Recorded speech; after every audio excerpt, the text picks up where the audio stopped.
Good day. This is Kat from TVC 22's Cats About Town. We are here today at La Très Sainte Trinité, the church in Rockland, in the city of Clarence, Rockland. I will be speaking today to three ladies who have been involved with the Refugee project that has captivated the hearts of our whole country, of the whole world.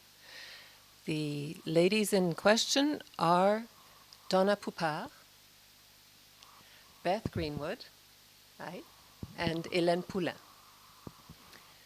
These three ladies came together, actually I would say at the instigation of Donna Poupard. She's the one who started making noise, while everybody else was just really feeling the pain of the needs of these refugees and the crying need to say yes. Yes, at a time when so much fear has been ruling us, so many reasons to say no have been coming to our minds. But the reasons for saying no are always there, but they're usually the ones that we regret on those last days.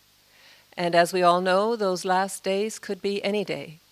So thank God that we have heard the call and everything has fallen into place as if to confirm that yes was indeed the right answer.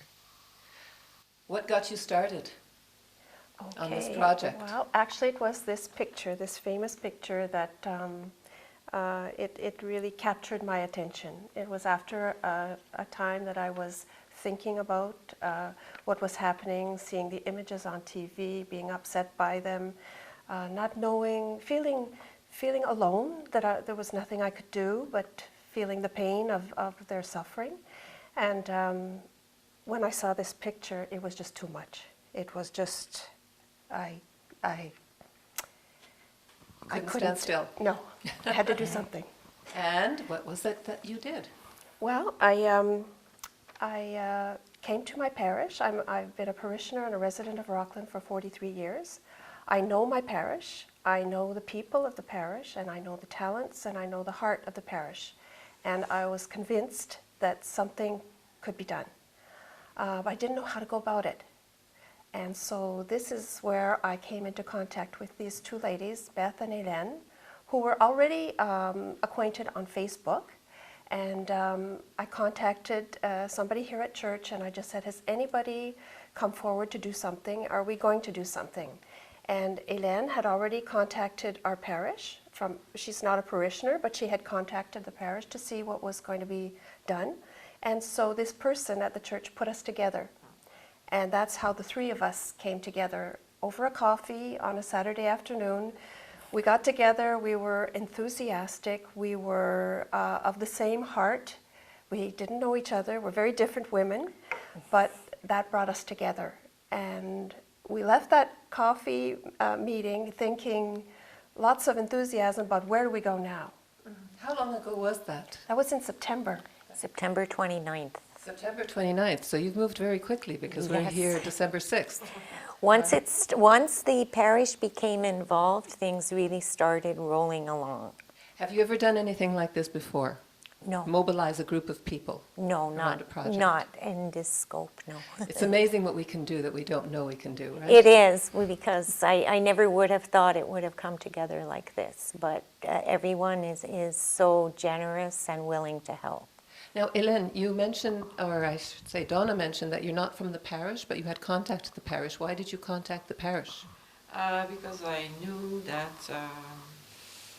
it would be a good way to start something, because the parish has already the structure, and I knew that there was a link between parishes and Immigration Canada, so that I thought the best way to start was at the community level. Well, that definitely makes sense. Now, you said you knew. Have you been involved in a project like this before? No, but I read the news. Okay. No, I never did anything like that before. But I've been thinking of doing something, it's my second year in Rockland, and I wanted to, the community and people, and do something locally. And I thought, well, when it became obvious that this refugee crisis would only worsen, and there would be millions of refugees walking to safety, I understood that we had to do something. We cannot stay passive. All right. Now tell me, Donna, what was the next step after you three met for coffee? Well, the next step was I knew I had to contact my parish. And I must say that our new priest, Father Albert Kessedzi, is still relatively new in our parish. And I don't think he's had the time to really get to know the parishioners. And I must say, I'm just so thankful that his leap of faith, he said yes. He said yes. And therefore, because I don't think this project would be where it's at right now if he hadn't said yes. And so he's ultimately the one that takes responsibility, because he has to sign the formal documents and, for the refugee families. So must say we're very grateful for his response. So then you had to, okay, I wasn't aware that there were formal documents to be signed, and Yes. those go to a certain agency that is coordinating government Yes. or? Yes, actually we have a contact at the diocese, and she's a volunteer, and she works with the diocese and with the Catholic Council of Immigration. Catholic Center for Immigrants? Exactly. And so she's been a great help, and she's also overwhelmed because there's so many people asking for help. And so she put us in contact with the family. Actually, they had a bank of families ready, and they've all been looked after so far. So they're going and still looking for more. So we have, you see the picture of our family. This is the family that was chosen to come here to Rockland. And so yes, we have some documents that they have sent to the family, and we've learned that the family has accepted and they've signed their documents. And so now it comes back to our parish to sign officially. And then I believe they have to go to Winnipeg. It's just part of the process, I guess, for the formality of it. And then it will be official. And at that point, we'll be able to communicate with the family. And depending on if they have access to computers, and we'll be able to know what language they speak, because we don't know that yet. So we'll have a little communication before they actually arrive. So there may be things that we'll be able to know before they arrive here in Rockland. That's a wonderful mystery, isn't it? Yes. They don't know where they're coming. We don't know who's coming, but Exactly. It's a little bit we're like the blind people, It's like going ahead, moving forward. moving on faith. Absolutely. And then in November there was a fundraiser in the church? Yes. And how did you organize that? Because I gather it was quite successful. Just kind of made a plea in church one weekend at all the masses, and just kind of informed the people that we were starting this project, and that the following week we would have envelopes for them to donate. And so yes, the first weekend the donations were over $4,000, and the following weekend they were over $5,000. And we have the Knights of Columbus in our community that are always very generous, but in no exception in this case. They've given us money, as has the Optimist Club, and I understand the Richelieu Club is considering it. And we have, it seems like all the little communities in the big community are coming together to participate and to help. And that's what makes it so encouraging. Because Absolutely. people are getting together. Absolutely, Yes. yeah. And besides money, what else has been gathered? What else needs to be gathered? Well, we have a lot of things coming together. First of all, we have a committee that's come together of 18 people, 18 talented, engaged people. 18 people in the parish alone or in the city? In the city, but mostly from the parish, because once we made the announcement in church, people came forward immediately following the Mass. People came forward and asked, I'd like to help. What can I do? We've had 2 meetings actually. First meeting, we had a representative from the diocese and the Catholic Immigration Center come to speak with us and tell us more or less the most they knew about it, because they're actually working blindly a little bit too, because this is all new. This is all so current. And so we had that meeting with some members of other parishes who are also participating. They came to just get as much information as they can. And we had a second meeting with just our committee members. There were 16, and since then, 2 others have called asking to be on the committee to help. Okay. So So tell us about this family, their names. yes, we know their names. Mazen is the father, and Thérèse, with a Z, is the mother. They have a 4.5-year-old Jean and a 3-year-old Charbel, and she is expecting their 3rd child. And do we know where they are right now? They're either in a refugee camp in Lebanon or in a church, in a refuge church. We know they're Christian, and so the churches may be there helping them. It was described to us as they may be in the basement of a church with other families living with blankets hanging for their privacy. And yeah. And they are Syrian? Yes. They are Syrian. They are Syrians, yes. Yeah. They left Syria in 2011. So they have been living, yes, they have been living this situation for 4 years. Beth, you're going to be contributing your special skills in this case? Well, my special skills are I'm helping in any way I can. I'm storing furniture for the family, and I'll be making a Facebook page for the family to help draw attention, because many people in Rockland aren't aware that we're having a Syrian family come to Rockland, and so maybe we might find some people that speak Arabic that would be helpful if we can put them in contact when they arrive. There is a possibility our family will speak French. As we said, we don't know what language they're speaking. So just getting a little bit more publicity for them. Well, there you go again, not knowing the things you're capable of doing and discovering them on the way. So we don't know when they're coming. We don't really know what their needs are going to be. But in the meantime, there's this whole momentum building, this whole group of people that are coming together, and perhaps at some point thinking, why limit ourselves to one family, or has that come up? Well, it's been suggested a number of times, just given the response. My answer is always, we're going to do one family well, and then we'll see. Yeah, I think it's important that we concentrate on this family for the moment, because it's all new to us. We have never done this before, and let's just do it well. Yeah. What do we need for them now? We have temporary accommodations. We'll need Yes. a more permanent. Yes, we'll need to furnish their lodging. I think that will be a challenge for us to find the lodging at the time when they arrive. But as you say, we have a couple that's been very generous to accept the family in their home until we find a permanent place. So then we'll need to furnish it, and we're well on our way. We've got some beds, we've got a bedroom set, we've got a kitchen set. We'll have at least 2 weeks notice before they actually arrive. So I really believe we can do a lot in 2 weeks.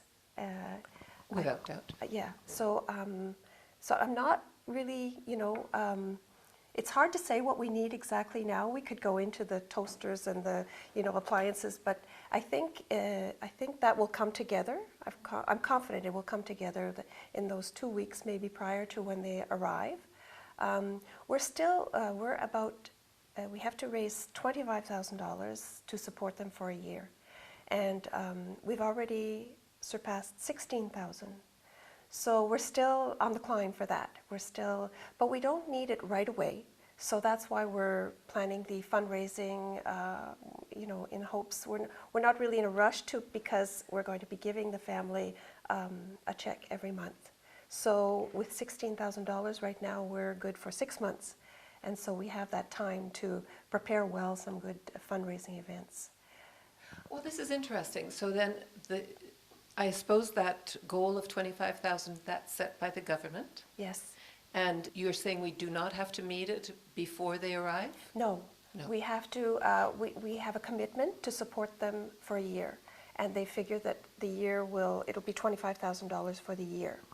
So once they get here, we have somebody on the committee that's prepared to make a budget for them to help them with opening a bank account, and so they'll learn to live within that budget. We have somebody else who's willing to teach them how to shop, and so all these things that we take so much for granted in our day-to-day life, they may not, or they may know, we'll have to adapt. There is always the issue for everybody of accommodations. And we know, you mentioned that there is something temporary for them, but we're looking for something more. Yes, long-term. there is a couple that's very generously offered their home to house them. And so they will stay there for temporarily until we can find something permanent. And the permanent place should be centrally located because they won't have a car. They'll need to be close to the language training center, grocery stores. Doctors, which yes. also we have to set that up. Absolutely, yeah.